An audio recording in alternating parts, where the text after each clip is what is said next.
We're from Arkansas. We love being underestimated, and Sam Walton was underestimated. So we're better when we're David rather than Goliath, and we were definitely in the David box at that time.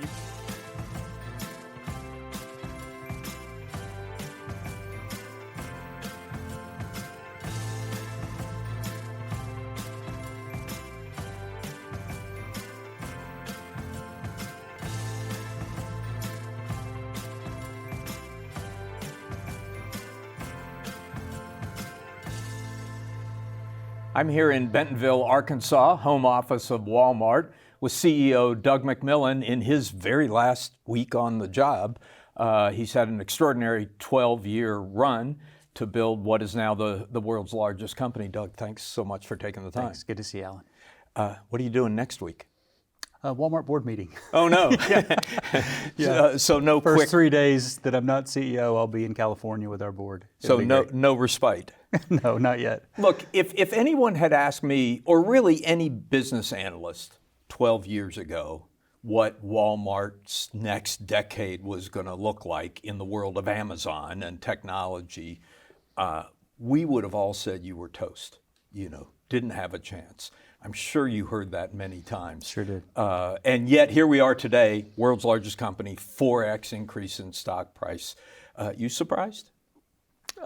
Maybe a little bit, but what a great kind of story from the lack of clarity in the beginning to where we are now. So lack of clarity in the beginning. I mean, if you can, go back to what was in your mind in February of 2014. What did you think the problem was that you had to solve?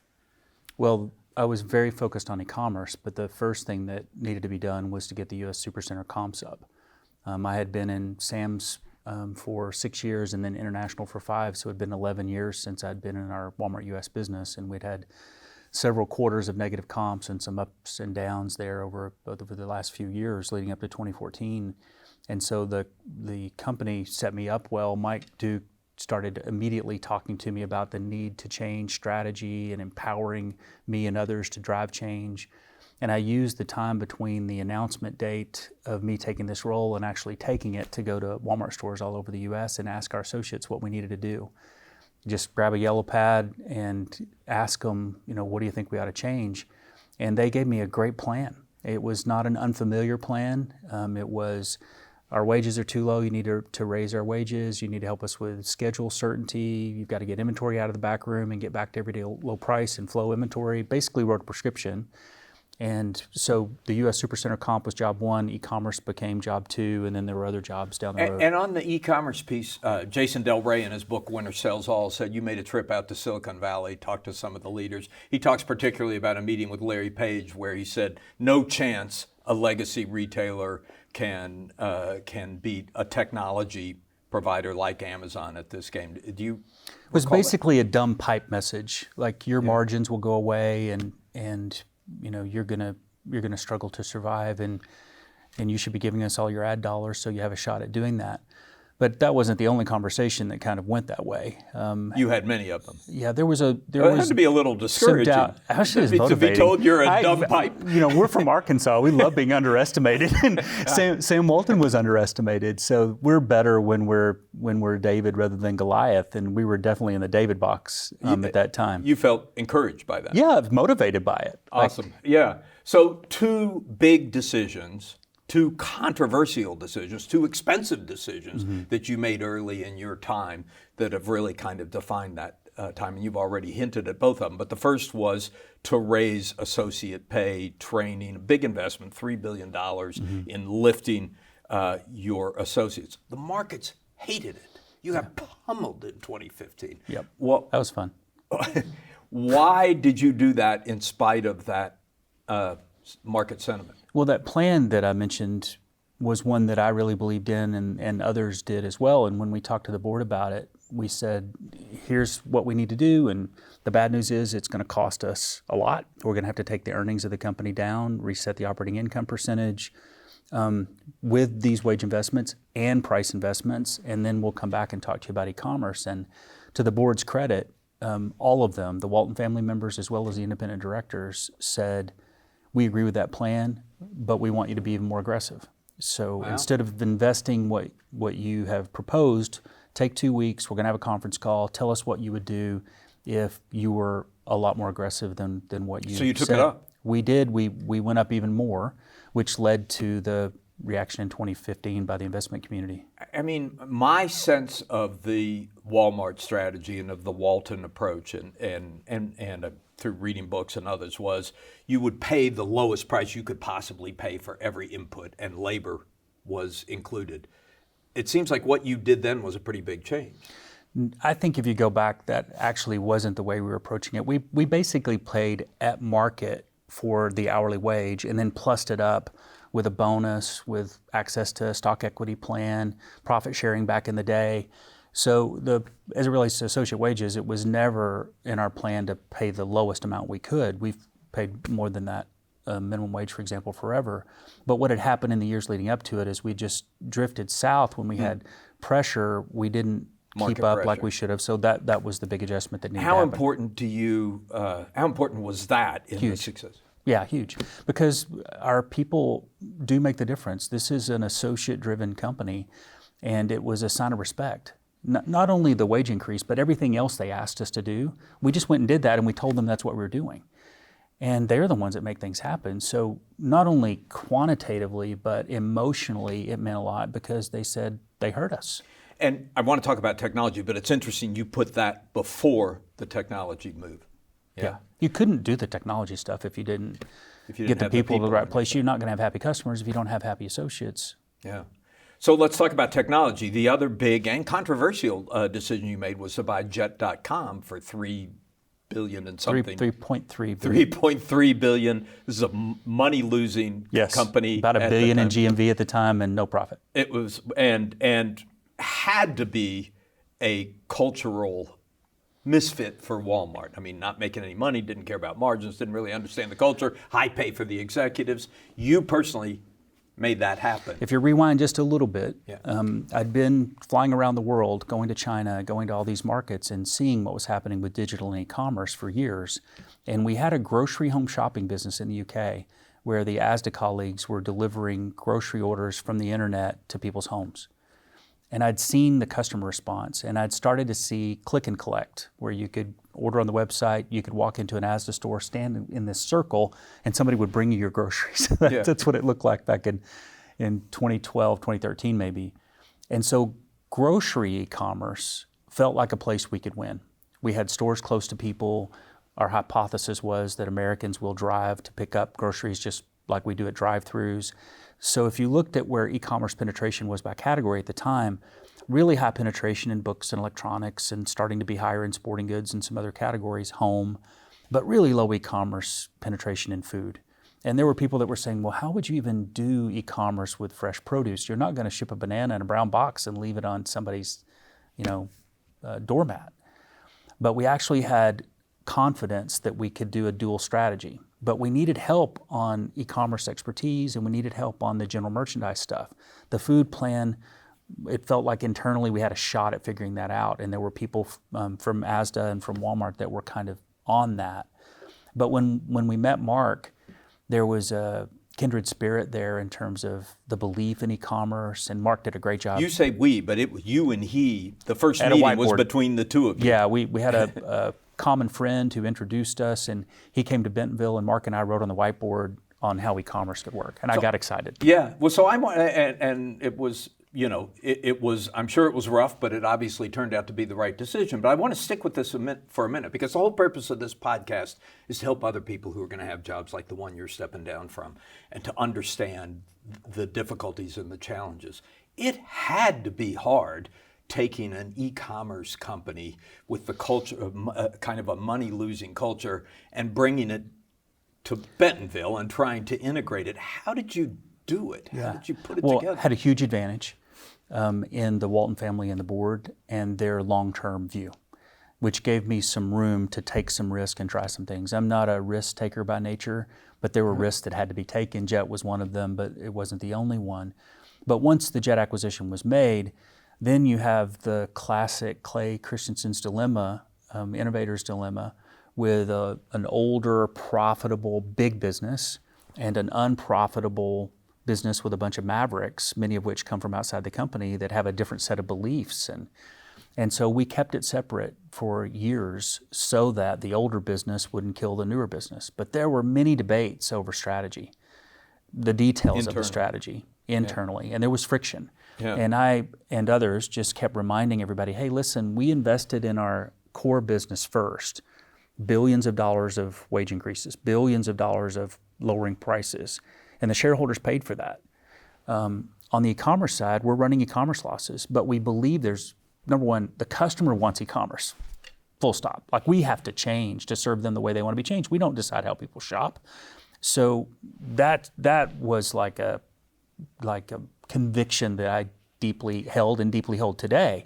So stick with e-commerce, figure it out, learn, and Mark did everything he said he would do. He and the team added a ton of value, and I had a lot of fun learning from him and working with him for almost 5 years.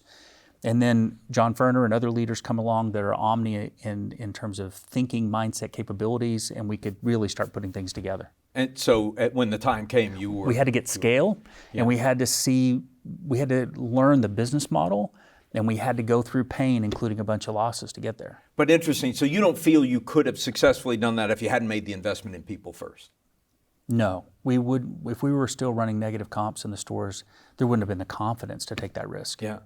Another, along the same lines, e-commerce, another big investment was buying Flipkart in India. That was huge, right? What, $16 billion? 16.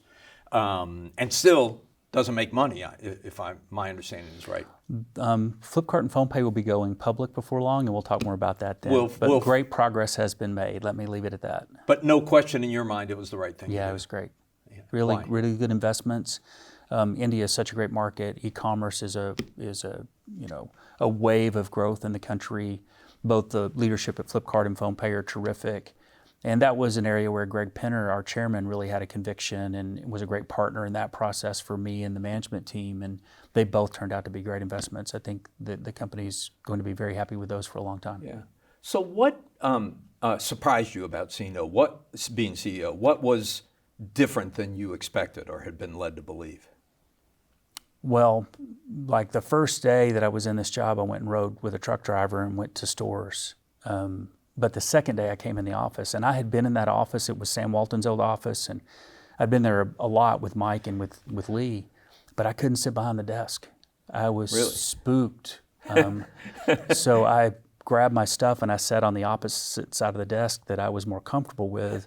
And Mike came in that morning and laughed at me and said, I understand what's happening here, but I'm not doing that job anymore. Walk around there a few times a day and get comfortable. Tomorrow you sit down behind that desk. You got to do it. And I did. So you kind of think you know what this is going to be like, and then when the responsibility actually hits you, it's a whole different thing.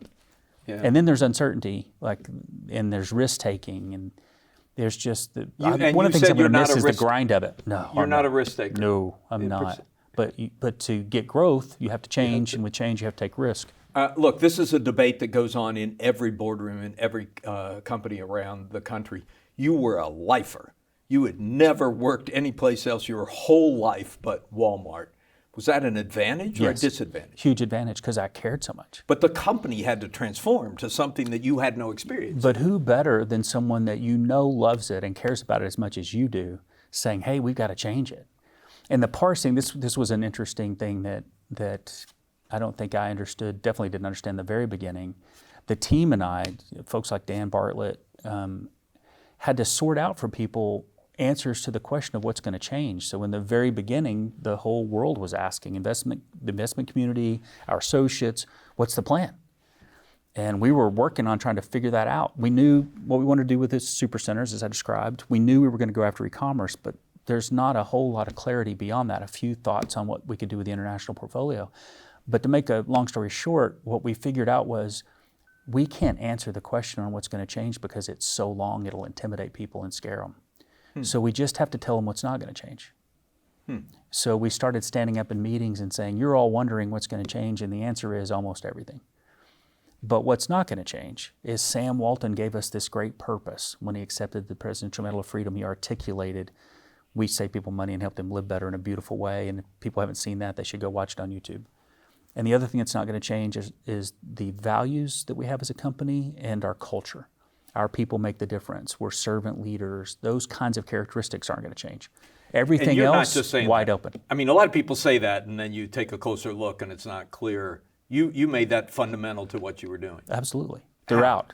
How? Just by saying it over? Storytelling, repetition. Who do you reward? Who do you promote? Who do you recognize? Did you get a little tired of telling the story over and over again? Yeah, I got coached up by Mr. Bartlett and others on consistency. In the beginning, I got bored saying the same thing the same way all the time. Yeah. So I would say the same thing in a different way, thinking I might reach a new audience. And the coaching I got was, you're confusing us. Just say the same thing the same way. So now it's 12 years later, and I'm the most repetitive person you've ever met. You've gotten used to it. Yes.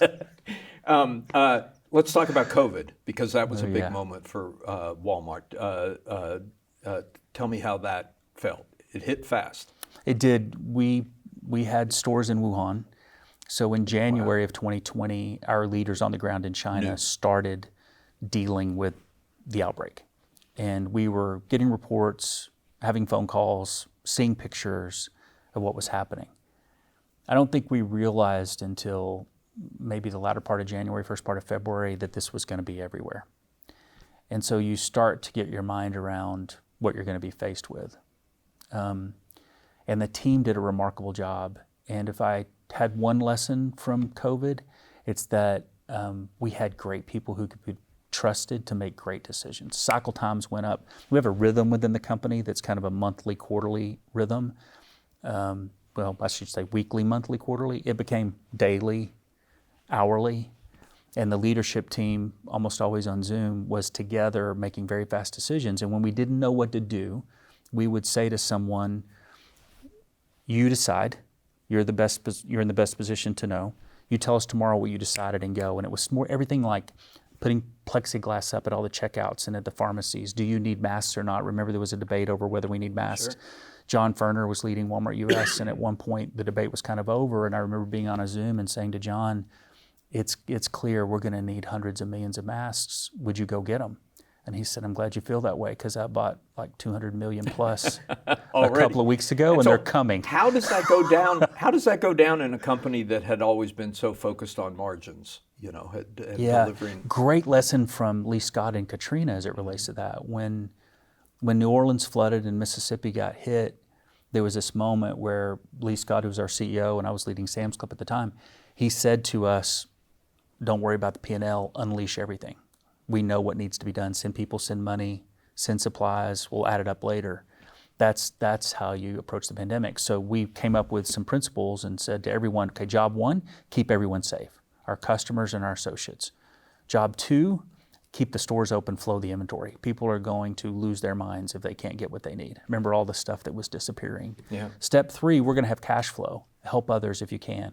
We forgave lease payments. We helped suppliers with terms and stuff like that. So we had a really clear set of things that were guiding principles that were informed by our Katrina experience, and that empowered everybody to know how to make decisions and go. Yeah, you've told me before about Lee Scott's comment at one point after that, saying, wouldn't it be great if we could feel that every day? Yeah. Another fascinating decision you made around that same time was to launch this Project Gigaton. Work with your suppliers to take a gigaton of emissions out of the environment. Mm-hmm. An extraordinary program. I'm not sure I know of any company that did something that big towards the environment. Mm-hmm. Why'd you do it? Well, it started with Lee's speech, Leadership in the 21st Century, on the heels of Katrina, where he articulated 3 big goals: be supplied by renewable energy, eliminate all of our waste, and sell more sustainable products and more sustainable packaging. Big goals, not clear how we're going to get there, but we started moving. And as part of that, the energy part of the equation started to become a real focus. And we had learned that if we made changes, we could impact, a minority of the footprint that Walmart has. But if we could influence others to get involved, set goals, change their way of thinking, we could have a bigger impact. And that starts with our suppliers. So Project Gigaton was aimed at asking them to lean in and help us eliminate more carbon. And they did. Some of them did amazing things to take carbon out of their business. So a lot of the things we've been which saves money and eliminates waste. Well, I'm glad you said that, because you know what my next question is. A lot of the things we've been talking about here, what you did during COVID, the huge commitment you made to communities, what you did for the environment, your people first, purpose first approach. A lot of those things in the current political environment are viewed as woke. Your job is to make money. Just focus on the bottom line.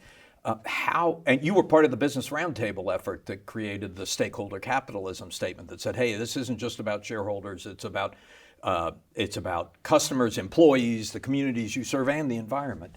How has the political climate affected the way you lead? I don't think it's impacted the conviction of the company and generally the actions that much. Politics are politics, but we're just super practical. Like when I'm talking to a politician or others and they want to talk about what it means to be woke and that kind of conversation, I'm like, but wouldn't you want us in a store that maybe has 300 associates that come from all over the place, all over the country, in some cases all over the world? Diverse. To get along and have fun and all feel included and perform well and provide good customer service. Yeah, of course you would. Well, that's what we're trying to do. And as it relates to the things related to the environment, wouldn't you want us to create a more efficient package if we could so we don't have as much trash? Wouldn't you want to try to avoid pollution? Wouldn't you want the factories we work with to not harm water? It's just really practical stuff. It's not political. It's just better business. Do you talk about it less to avoid the political No, arrows? just talk about it in the same kind of straightforward way. You don't think you've changed in the... No, and when the Business Roundtable came out with the statement around capitalism, to me it was kind of a no-brainer because we'd been through the experience with Katrina, and if you don't have strong communities, you don't have a business. If you don't have a healthy planet, you don't have a business. So to me, it boils down to time horizon. Yeah. So of course, businesses are going to generate profit and a return for shareholders. How do you do that? Well, you want to do that in a way that not only can you do it today in this quarter and this year, but you want to be able to do it 10 years from now and 50 years from now. Well, if your time horizon's long enough, it changes how you look at all these things. Yeah. But again, just keep it real and keep it practical and not political. Let's talk about you a little bit, how you got here. Your dad was a dentist, moved to Bentonville when you were 16 years old. Yeah. Did you have at age 16, any idea of what your life was going to look like? I definitely didn't want to be a dentist. You knew that. I'd seen how hard that was. My kids would feel the same way about being a journalist. The way it worked out is, when we got here, Dad said, by the way, you're going to pay your way through college. That'll be good for you. Get a job.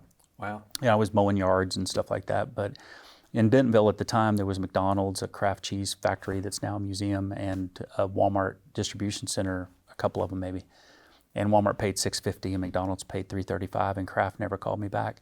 So I got a summer job and then another summer job, both at Walmart warehouses. And then I was just so totally surprised at how happy people were.